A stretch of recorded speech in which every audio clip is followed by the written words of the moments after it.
And away we go. Thank you for coming to the Locknote session, Black Hat 2016. Thanks. Anybody have a good time here? Yeah. Woo! Anybody drink the... Anybody have the free beers? Anybody have a spare free beer? Because I could really use one right now. So if anybody could bring me one, that would be great. So I want to tell you a little bit about what's going on next. This is the Locknote as opposed to the keynote, where we try to summarize some of the topics that we saw at Black Hat, some of the threads, some of the things we've heard in conversation. And then what's going to happen is I'm just going to have a conversation with the other people up here, and you're going to kind of listen in how we were approaching the topics and what we're thinking to give you a little insight. And then we're going to open it up to Q&A, and we're going to bring you into the conversation. And it's going to take about 45 minutes. And I've got some statistics to tell you a little bit about how the conference has turned out here. Every year I like to do this normally at the keynote, but we're doing it at the closing. So we had 57 different countries represented here. So that was a lot more international than I anticipated. And in continuing the Black Hat tradition of giving away sponsorships or fellowships to students or academics, generally people write white papers or research papers, and we review them, and then we give away free admission to try to help foster people who wouldn't normally be able to attend. And this year we gave away 100 free passes to academics and researchers and students. So if anybody is here who got in on one of those, can you raise your hand? Right, let's hear it for them. Thank you. Well done. Okay, so I'm just going to tell you the top 10 countries that only have one person here. So Azerbaijan, sent a person. Bahrain, Bermuda, Costa Rica, Kuwait, Latvia, Nigeria, Reunion, which I'm not sure what country that is, Slovenia, and the Ukraine. So thank you for coming all the way. You are the sole representative of your country. So I hope you ask good questions later. So with that said, I'd like to first draw some attention to one of our key sponsors, Cylance, and I want to introduce Anton, who's going to say a couple of words, and then we're going to start off the Locknote. So thank you very much. Anton. Thanks very much. Actually, I got a confession. I did have one of the free beers, so this might be slightly longer than 2 minutes, which is what I was planning. So my observations over the past couple of days is that we have some super smart people gathered here today, a lot smarter than I am. And I did my AI research many, many years ago, so that's a big confession for me to make as well. What I'm seeing, though, is there's a lot of specific and essential specialized expertise that we have to fight the sort of current cybersecurity landscape. And this specificity is part of the problem. The specificity that we need, and you can use whatever analogy you want. You know, once the bullet's left the gun, once the genie's out of the bottle, once the worms are out of the can, we've got more and more problems within our networks. And those problems, in AI terms, that's a combinatorial explosion. We end up with more and more things that we need to do. And really that trend has also added to the general cybersecurity trend of moving away from prevention and through to detection and response. But by doing that, we've sort of tilted the boat a little bit and maybe too far one way. And obviously I'm going to say this because I'm from Cylance, but I think the good news is, even with the skills shortage, and I think after Black Hat in the States, there was a survey, one of the top problems was finding enough specialist people like yourselves with the right knowledge and the right tools in order to combat malware in our systems. But from some of the sessions, in fact the session immediately prior to this one, we've started thinking about machine learning and artificial intelligence. That might be the key to actually helping redress the balance. So let's get back to some good prevention, allow our specialists, our scarce specialists, in order to focus on the detection and response, and rebalance our boat a little bit away from the tilt that we've got at the moment. So that's my hope. 20 years ago when I was doing my research, we thought we were on the edge of something really spectacular. We weren't. We were actually a solution looking for a problem, and mostly in very poorly controlled domains. At the moment, I think this is the time. This is the time for machine learning and artificial intelligence to make a change. But thanks very much.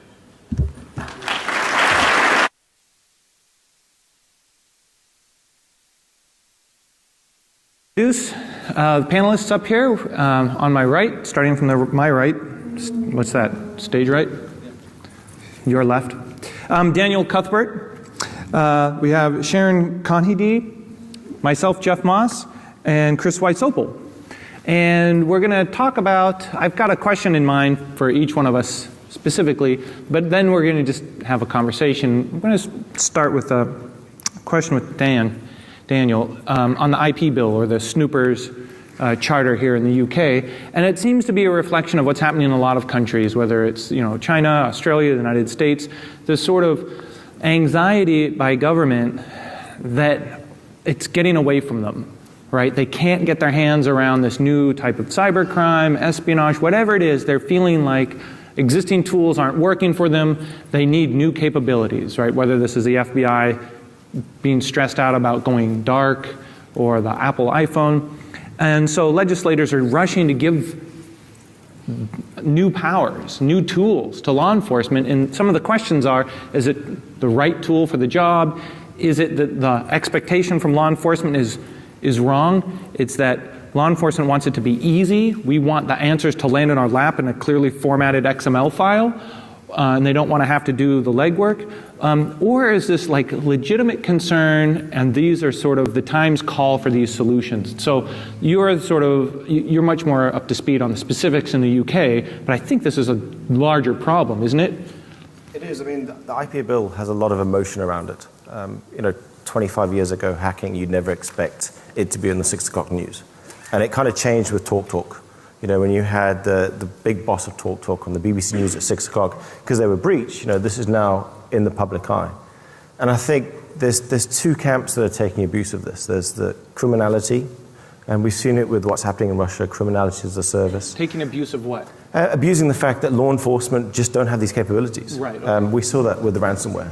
Incredibly lame. Like, it's not a fancy thing. DOS attacks are lame. Yeah. But criminals are abusing this because they know that law enforcement just don't have the capability. Can't respond. They have no idea what they're doing because it's not traditional policing. And then they have the fact that an area that I'm quite passionate about is the child exploitation. Oh, turn off your phones. We've got unfortunately, the UK is a big player in the world of child exploitation. And it's a rather sick thing. And law enforcement don't know how to act because they're using all the privacy tools that you guys mostly use. Tor, all the privacy distros, etc. And it's very hard if you're law enforcement trying to take down a ring that's responsible for, say, 200 gigs worth of indecent images a month, when they don't have that capability. So the IP bill, I don't envy anybody who's got to try and write a law, because you're not going to make it perfect for everybody. And indeed, the IP bill has got some awful parts of it. But there's some parts that are trying to make this better, such as... So do you think, we see this a lot in the United States, they try to bite off the whole thing in one go. Yeah. They're not trying to do it in incremental steps, like we'll address this one, we'll address this one. There's this sense that we have to get it all right now, and instead you end up with kind of like a half measure. Yeah, I mean, you can see that with IP bill. You've got a law that relates to the intelligence services with bulk collection, and it tries to detail how they're going to handle that, which is great. You've got a law that details how law enforcement goes after active exploitation. So this is proper traditional intercept. We found a suspect, we've got a warrant, we want to go after them as, pen testers or hackers would do.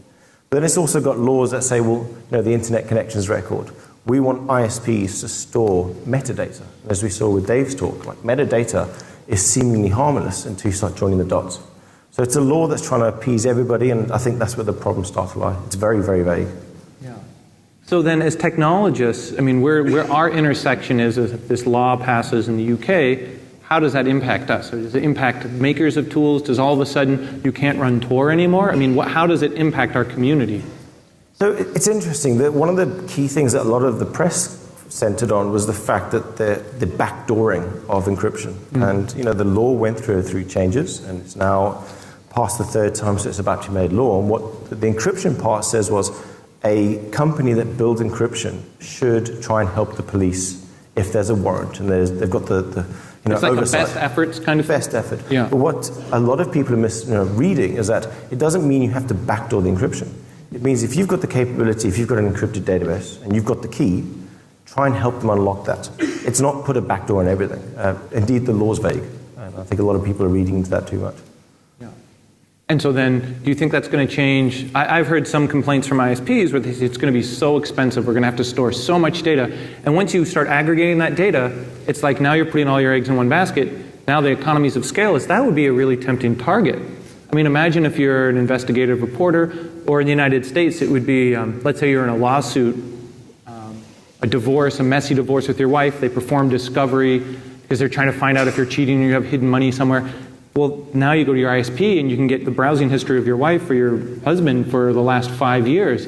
That's going to be abused unless you can restrict it, right? So thankfully the law does restrict who has access to ICRs, Internet Connection Records, generally the police. But there's one slight area that concerns me in that other public bodies have access to that. And as we all know... Tax authorities...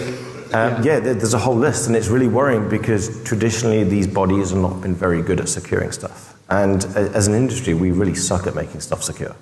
So it's only inevitable before the ICR breach happens and everything you browse. Now the ICR records are interesting. It's not the contents of the site you're browsing, it's the site you visited. So we know that you visited Tinder or Reddit or something else at this date and time. Yeah, that part bothers me a little bit. I want to turn to you. Sure. Any thoughts on this? On this topic? Yeah. Yeah. I think it really came to light for me with the Apple, FBI case. Yeah. That really, and it just remains sort of unresolved, right? So it just seems like something that's just going to keep hanging out there. But because of the way that is, I think more people that are designing systems are going to design them such that they don't have the keys. Right. Like Apple has sort of set this standard. Yeah, the sort of design yourself out of the problem. Design yourself out of the problem. Like, I will save money as a business. I won't have complaints from customers if I don't have the capability. And this is something that, security people have been saying that's a good security design, right, for a long, long time. And now it seems like it's also a good, customer relationship and sort of political design, because you're not fighting your own law enforcement, and you're not in arguments constantly with your own law enforcement. Right. Any thoughts? I think in ways it's been a strange and disappointing week for the average member of the British public. First of all, they've told us that you voted wrong in Brexit, and now they're saying, well, your data, it's not really yours anyway. Right. And you're not even going to cash in and get a discount on your car insurance for it. Right, yeah, which we're definitely going to get to, because that's now what happens with that metadata. And so what I'm wondering, in the United States, we have the First Amendment, and one of the big questions is, can you build a secure system? Is that permissible under this bill? If you build a system that doesn't retain the metadata, or there's no logs to keep, are they going to force you to turn on all the logs? If the product is designed to not have logs, is that permissible? And so there's this unresolved question in the United States: can you legally build a totally secure system? Or are you going to be forced to always have this sort of exceptional access? So I don't know how that is even playing out. So we've actually got a case. Everybody knows Moxie Marlinspark. Everybody here should be using Signal. 2-3 weeks ago, he shared I believe it was an FBI subpoena for connection records. And he said, here it is. And it was a 2-line saying, epoch time connected, epoch time disconnected. That's it. That's all I stored. Like he met with the conditions, but it didn't give actually anything. And I think that's probably maybe used as the first example of a secure messaging system that just doesn't store anything. Right. I don't know what's happened to Moxie since. Yeah. I don't know if he's had a quick visit by somebody in vans, but we'll find out Blackout USA. Yeah. So now I want to talk a little bit about this metadata question. So let's say we do generate this metadata. There was this Admiral insurance case that got a fair bit of media coverage, and I guess what they were doing is using data from Facebook, the API Facebook, to gather information and metadata that was useful to their insurance actuarial tables. And then they were starting to apply that to their customer base, which is clearly not what Facebook was intending when they were gathering this data. Or maybe Facebook got a little jealous that they weren't monetizing your data in that way. So why don't you walk us through that a little bit? Sure. So first of all, from what I understand, Facebook have disabled this app in light of all the public uproar about it. But it was an opt-in solution for first-time drivers to give access to their social media profiles so that... So you had to click a box that said, or you went to your insurance company site and gave them your login. As part of the quote. So they would look just during the quote process. So they claimed there was no ongoing access to the data. Okay, so one-time peak. Yeah, exactly. So they claimed. And this could result in reductions to your car insurance of up to £350 a year, which is quite significant. Not giving away your data for nothing in this case. Yeah. And they claimed that there wouldn't be any increases in insurance premiums for it. Only decreases. Yeah. Only the benefits. Yeah, so what they're saying is we're going to make less money if you give us your data, and someone's going to pay for that somewhere along the line. Right. So is it the people who don't opt in to do this who are going to pay for it? Right. But also what's fascinating about it is the data they were actually looking for. So at first glance, it had nothing whatsoever to do with your driving skills. There was a case in the UK earlier this year where someone posted on Twitter something along the lines of, lol, I just clipped a cyclist.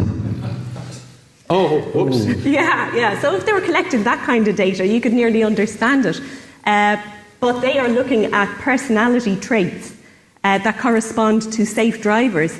And the personality traits that they've outlined are really interesting. It's stuff like... Do you have a cat? Are you conscientious? So do you write in bullet point lists? Do you use proper grammar? Do you arrange to meet with your friends at a certain time and place, rather than just saying vaguely tonight, which from a security perspective, posted on social media that you're going out to a certain place at a certain time doesn't say conscientious to me. But there's all kinds of fascinating things that they're collecting, not necessarily about driving. And it also turned out they were doing this in an ongoing fashion? Well, they would look at your historical data. I mean, this I'm not sure really got off the ground, but I'm sure it will eventually. Right.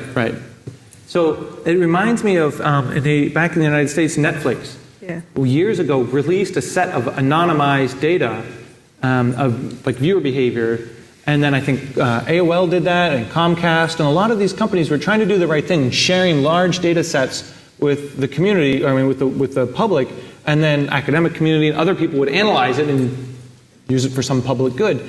And in every case, every large data set got de-anonymized.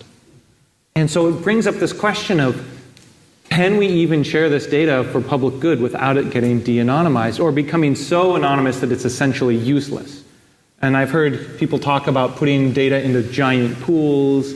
Apple's got something where they're trying to take your data and put you into a giant pool, and then they claim they can't figure out who the individuals are. But I'm curious, from a security standpoint, or your perspective, where does this lead? I mean, is this yet a new thing we'll have to be worried about?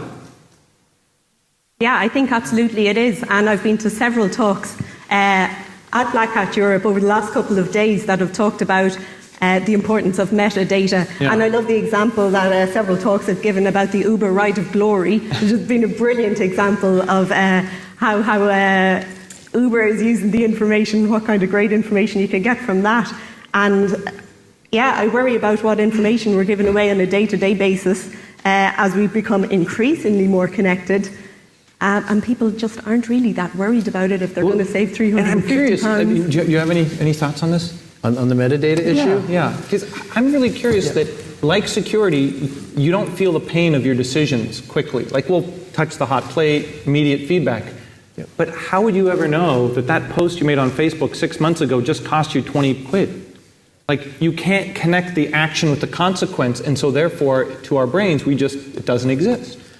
Well, one aspect of it, especially with Facebook, I mean, Facebook's been around for like 10 years now, and so you're just getting more and more of a percentage of a person's lifetime is there, and I don't think they actually ever really delete anything, do they, if you've put it in there? I think they even record... Well, can you imagine everybody that started when they're 16 and now they're 26? They even exactly, and Facebook even records when you type a note, and then you decide I don't really want to post that. Like you think about it and you say I don't want to post that, and you cancel. Yeah, you always Control H's or you delete it. They record that. So I mean, the amount of data is pretty amazing, I don't know if we quite have the implications of that yet. But then joining it with other data sets, and that's when you can't really tell what the implications of a Facebook post is, because you don't know what someone else is going to, other data sets they're going to join that with. Right. So it's kind of like you say, it's just a problem that we just don't know the impact of it yet. Yeah, that immediacy or lack of immediacy, I'm wondering if that's just something we're going to be hobbled with as a society, because we can't make that connection. And a security engineer was trying to figure out for safe browsing. Remember when everybody was concerned about safe browsing, like that was going to save us? And they were saying that, when you drive your car and you reach a certain speed, sometimes auto engineers build in that the steering wheel shakes. And it gives you feedback like, hey, you're doing something dangerous. So the idea was, what if you're like mousing over a dangerous link and your mouse goes like, like, hey, that's bad. Don't click on that. We don't have those kind of cues. And I think the worst is the metadata, because you're not even saying I'm sharing my data. It's like an abstracted concept. And I think that where do the bad guys go with this? Like, these are the Facebooks of the world. What about, does this have any implication in the underground economy or in the criminal economies? Because right now the only people that seem to be able to monetize this are legit businesses that are potentially regulated. I'm just curious what happens when it breaks out of that world into another. And I think some people were talking about the earlier talk on mobile security, and how in some darknet markets, people were buying or creating fake companies to get access to the interconnect network, and then they were selling access to that, but they would be able to collect metadata on where each mobile device is and what the mobile numbers are. And so now if there's like a parallel sort of metadata dark market, I'm just... I'd be surprised if there wasn't. Yeah, there must be. Evil marketing companies. Yeah. Is there anything that's not an evil marketing company? I mean, is there like a non-evil marketing company? I don't want to annoy the marketers. They're quite, They are powerful. Give me Russian hackers any day. Yeah. There was the head of marketing I worked at Secure Computing. I just remember this quote from her. She said, "I'm wasting half of my marketing budget. I just don't know which half." That's a famous marketing quote. That's how they think. I'm losing money somewhere. I just don't know where. So I've got a question for you, Chris. Long-time hacker, and you said one of your talks you really were interested in here was the rootkits, the persistence on PLCs, sure. These embedded devices with limited constrained resources. And we started looking at PLCs and ICS stuff 8 years plus ago, and I just figured that had been farmed out. Greenfield was gone there, pretty well understood space. Now we're into other things. We're into IoT devices. But the hits keep on coming with PLCs. Yeah, one of the things I noticed was just in general at the conference, there was just more and better tooling around, Internet of Things, hacking firmware, hacking cars, the reverse engineering around it's getting better. Yeah, so it's just it does keep improving, and so that means that there's obviously a lot of vulnerabilities to be found if these people are building tools. Right. And one thing that I've just learned over time is until there's enough sufficient tools out there to attack a particular platform, it just doesn't get fixed. Because you have to demonstrate to the manufacturer? Exactly. And they don't believe you until there's like an overwhelming amount of evidence? Or? Well, at the loft we used to call it making the theoretical practical. Right? Yeah. Until you can do that, then nothing really changes. And so this goes back to unless you burn your hand on the stove, you can tell them that it's hot all day long. Exactly. So, when Windows first came out, when Microsoft said Windows is more secure than Unix because it doesn't have all those Unix vulnerabilities, like tools like crack don't work. And we took that as a challenge at the Loft, and we built Loftcrack because we said, come on, of course you can crack Windows passwords. And it turned out that they were actually weaker than the DES encryption. So until you can actually demonstrate something, things don't change. And I think that we all understand that in the industry. So I think some of the work with the PLAs shows... PLA? You want to tell me something? The PLCs. Oh, okay. is showing that there are some significant problems still with the infrastructure that's been deployed. And so these guys, what they did was they essentially built a PLC rootkit. They built something that could be resident in memory, and it would cut the PLC's I/O. So the connection between the virtual I/O port, which is a little memory element that is storing the state of the pin, and the actual hardware pin setting. The actual pin setting. So the software thinks the pin setting is what it last was. Because it's not a physical connection when they anymore. Disconnected it. And also, if it was to write, it thinks it's writing just fine, but it's just writing to the memory, and it's actually not writing to the pin. So you've basically isolated the software from the outside world, which means two things. You could potentially run. You can't detect. Change the state of the device, and nobody would be able to remotely tell. Exactly. And so these guys, they did it first on the Raspberry Pi. They said, well, the Raspberry Pi has this kind of I/O hardware architecture that PLCs do, and Raspberry Pis are cheap and easy, right? So they did it on the Raspberry Pi, and they showed it, and they said, look, we have a PLC rootkit. And the first thing people said was, no, you have a Raspberry Pi rootkit. Right. And they said, but look, here the documentation, it uses the same chips, it uses the same whatever. No, it's not a problem with PLCs, it's a problem with the Raspberry Pi. So they had to actually make their rootkit. They had to order a PLC and make their rootkit and demonstrate that to get the manufacturers to do something. So I'm curious, because you've been around long enough to see the trajectory of sort of exploitation and fixes. So are these devices constrained enough, small enough, that it doesn't have an unlimited amount of bugs? A lot of these devices are small enough. Is it possible to harden the PLC? Like, you can drain the swamp if you hammer on it long enough? Or is it sort of like there's just bugs are dense and you're just going to keep finding them? Or is there a benefit to this? Because you go through this 5 generations and all of a sudden you've squeezed out all those. No, I think there's still a lot of bugs. And also one of the problems is they don't have the exploit mitigation capabilities that a modern OS does. So even though they're running less code, they're still dense enough. You can do a straight stack overflow, that kind of thing. And if the code wasn't written with security in mind, of course there's going to be vulnerabilities. Right. None of you guys have jumped in here. I think there's one exception to your argument. 98, a fellow friend of ours released SQL injection. Then Bernardo wrote SQL Map, which to millions of skiddies around the world thought we're leap pwnage people. We still not fixed that problem. So I'm wondering if the argument of the tools are there, people are going to fix the problem, is still valid, because we're still making the same mistakes. I mean, Internet of Things, it's not new bugs. I mean, the whole idea of stunt hacking, you're owning a dildo connected to the internet, well done, but you're still using a flaw from 15 years ago, and the tools are there. So I'm wondering if it's not a case of it's too cheap to fix, where people are just accepting the risk. Well, your example of SQL injection, people who want to write software that's SQL injection free can, and they do. So, when's the last time you heard of a major bank having a SQL injection vulnerability? It just doesn't happen anymore for people that are actually trying. Yeah. Of course, people who are writing dating websites aren't trying so hard. And it's actually kind of surprising that TalkTalk didn't try, because they were there. But people are still affected by SQL injection, because our data is in all these different websites out there, dating sites and places that don't care. So people don't think about it and are impacted by it. But I think businesses that care about it can do that. There is recourse. You could, if you wanted to. Where on the PLC, you just can't. You can't today, but hopefully at some point, power companies will say, we're only buying PLCs that don't have this problem. Well, let's hope the ICL websites that ISPs use Veracode to make sure they're not vulnerable to SQLi. I think it's a great idea. There you go. You're going to have to pay me for that later. Okay. Okay, so here's the part where we have people with microphones in the audience. I want to open it up to some questions. Anything goes. It doesn't have to be on these 3 subjects. It can be on anything. And we're happy to talk about it.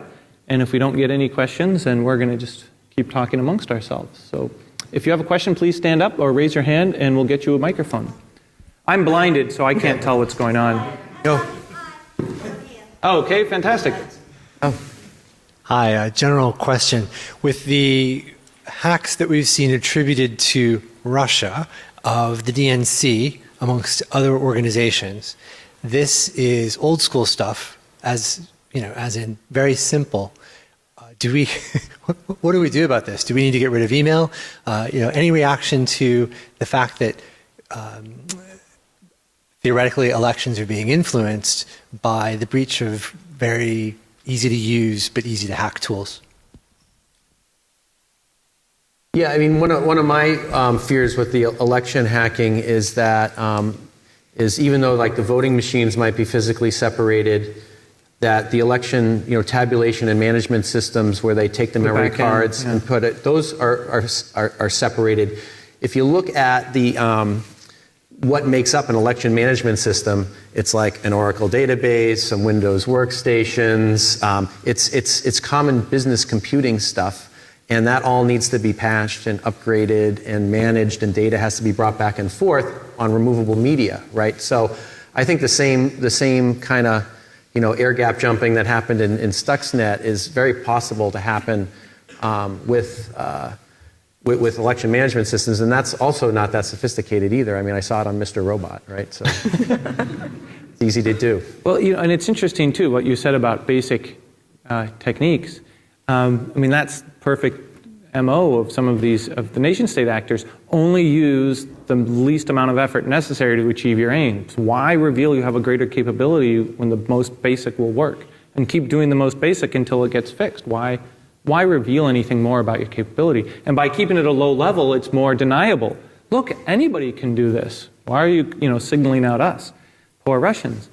And was it the Russians? Attribution's hard. Yeah, that's right. Yeah, we should just give up. Yeah, don't bother trying to. It's always China. And so, I think what it's done, at least in the States, is it's made all of our jobs that much more serious. Now they're not only going to turn to us on fixing the database, now they're going to be asking us to help fix election systems, things that underpin our societies. And so the spotlight has never been on our community to a greater degree than right now. It used to be that we would talk about, if only the boards and CEOs would ask our opinion, we would just tell them how it is and they'd fix everything. Well, now you've got policy people asking us. And so I think that's, to me, whether it influences the election or not, there's 1,000 people talking about that. It's about, how do we respond to it as a community, and how do we prevent this in the future? I mean, election systems are never going to be as secure as an ATM. And ATMs our community are breaking into all the time. So I don't hold out much hope on the technology side. Another question? Or I'm sorry, did I cut any of you guys off? Okay, over here.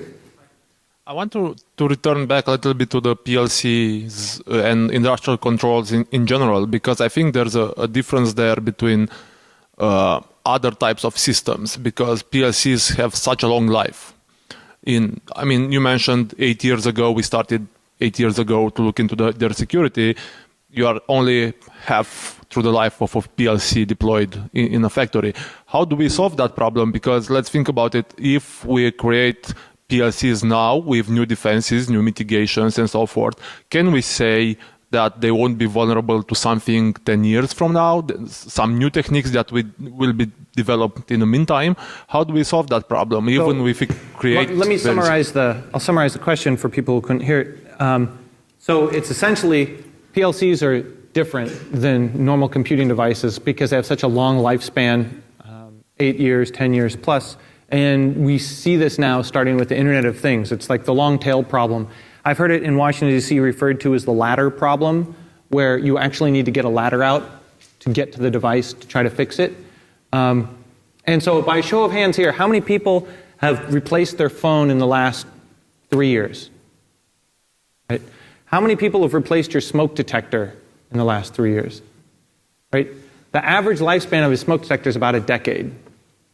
And the cost of replacing some of these things are greater than the cost of the thing. And so in the long tail on these PLCs are like 15 years. What do we do? 15 years. I've heard, I have one customer that makes industrial systems, and they said they have products that they sold 50 years ago that are still in operation in power plants that have... I thought capacitors broke down after that amount of time. I don't know, but maybe that's exaggeration, but it's way more than 10 years. It's clearly 20 or 30 year lifetime on on a lot of this stuff. I mean, look at, airplanes, right? They have like a 30-year lifetime. So whenever you put, computers into devices, you're extending the life that system has to be secure very far into the future. So I think, the solution, one of the major parts of that solution is you need to have a secure updating mechanism where you can securely update. Like the device typically, not always, but typically can only be hacked if it is connected to a network. So use that capability to make the device updatable. But there's so many devices out there that just aren't updatable. I mean, in the industrial control system space, you hear of bugs, really critical bugs being found, like there's like a hard-coded password, and the manufacturer says, like, we don't support that and there's no way to update it. Yeah. So, and now you just have to isolate the systems from the internet. It's the only solution. Google with their older Android devices. Like 2-year-old Google? Yeah. 2-year-old. We've come across plenty of boxes that are, especially in heavy industry, running Windows. 3.11. Still works, don't turn it off, please don't take the plug out. That's right. But how do you update it? Most people today wouldn't even recognize Windows 3.11. But it's there, it's doing its job, it does it 24/7, it just works. Yeah, isolation. But vulnerability, is hell. And I've heard of, I'm curious on your take on this. I've heard of some people, I've heard two answers. One is you need to update. And if you need to update, all I hear is giant PKI, which scares me a little bit because if your manufacturer loses their key, or in 15 years there's a change. Anyone can update it? Anybody can update it. So, I mean, it's better than nothing, but now every manufacturer has to be a PKI master.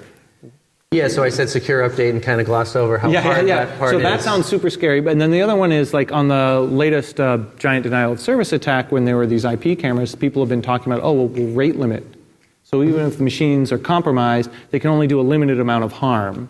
But that doesn't help you in this PLC case because the harm is in making the device malfunction, not in denial of service. Right. I think we have to explore the thing of like restricting what the device can do somehow to what it was designed to do. Do you remember? But I don't have a good answer. But I think that is a sort of a path forward here. Do you remember back in the days building your own PC? And if you wanted to do a flash update, you used to have to put a physical jumper to reflash. And old SCSI drives had a physical hardware write protect thing. Like, wouldn't it be nice if the PLCs have a hardware write protect? Yeah, we got the software loaded, put the hardware write protect. And it's fixed, right? But somebody removed those pins because it saved them half a penny. And now we have no protection. Or it was customer support calls. I can't update my software. Open the box and remove the jumper, I'm wondering if we're going to see a resurgence of these sort of physical protections because we've realized the software protections are not cutting it. There's a business idea. We have a question over here. I think something that's interesting over the last couple of years is we're seeing more and more kind of hardware exploits, which are not bugs in the hardware per se, the design working as intended, but that introducing new vulnerabilities. I'm thinking about things like row hammer and cache timing vulnerabilities and so forth. Do you think we need to start thinking about more drastic changes to how we manage the hardware in the way that we do with operating systems, like active mitigations and active monitoring and so forth in the hardware, and the ability to actually, patch hardware? Patch hardware. Well, I know some of the people at the Intel security team, their whole vision is bake in security into the hardware. Now, whether it's done accurately or not, but if you see some of the new CPU and memory protections, you can see this is clearly the road Intel is going down. I don't know about, you're the expert on. Well, I think that's good. I think that there's some limitations there, but I think the hardware being aware of some security properties of the system and sort of monitoring that is something important. I'm always curious on when you're provisioning cloud and you're rebooting and refreshing, I guess, a device in the cloud. Are they reflashing the video and the network and does everything get cleanly reflashed when you reprovision a cloud server? I don't think so. Well, you can't jump out of the virtual machine, so what are you worried about? No, but I think the hardware thing's interesting. If you look at Samsung's recent marketing hoo-ha with the Note 7, I flew out of Joburg the other week, and they had a gentleman there whose sole job was to swap out the hardware. because obviously the planes don't let you fly with it. He like stands at the gate to the airplane and takes your Note 7? You get a Note, so you give in your Note 7. I don't know how they do the backup type thing, but you get some other Samsung phone. And that's the problem with hardware. How do you swap it out? If you can't update it, does somebody walk around, drive around? The logistics of physically swapping out hardware is really, really hard. Yeah, it's the latter problem. How do you find it all? I mean, once it's installed and then you change jobs and 5 years later somebody has to find your embedded wireless thing in the building, you're never going to find it again. No. I think we have time for one more question. Okay, thank you. So I have a question, or I want to hear your thoughts about what I think we are doing something wrong as industry professionals, because we have been talking, for example, telling people for many years, please do backup, please take care of your data, etc., secure your stuff. And it took ransomware this year to actually people start caring about backups and checking that the backups actually worked. And it took ransomware to make normal people to actually verify that. And so I think that I feel that for the last 10 years it was kind of a waste of time, or we are doing something wrong because our message is not kind of getting there, right? Right. So what do you think about that?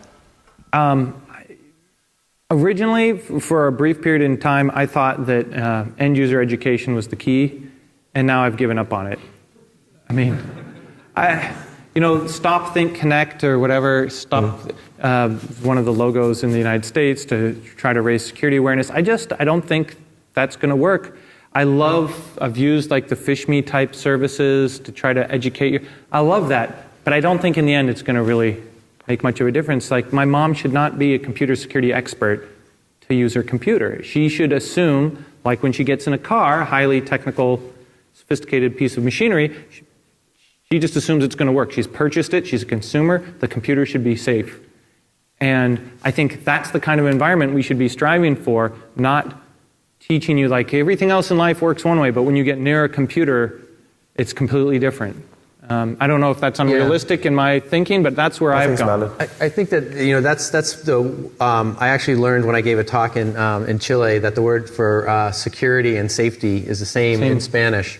And so I think we need to think more like these systems have to be safe, which means you don't have to be an expert to operate it safely. Like, there's equipment that you have to be trained in, and you have to do everything exactly right, or you lose a limb, right? like there's equipment like that out there in the real world. That's not safe equipment, but consumer equipment is very safe because of liability and the expectation that even a young child might have get their hands on it.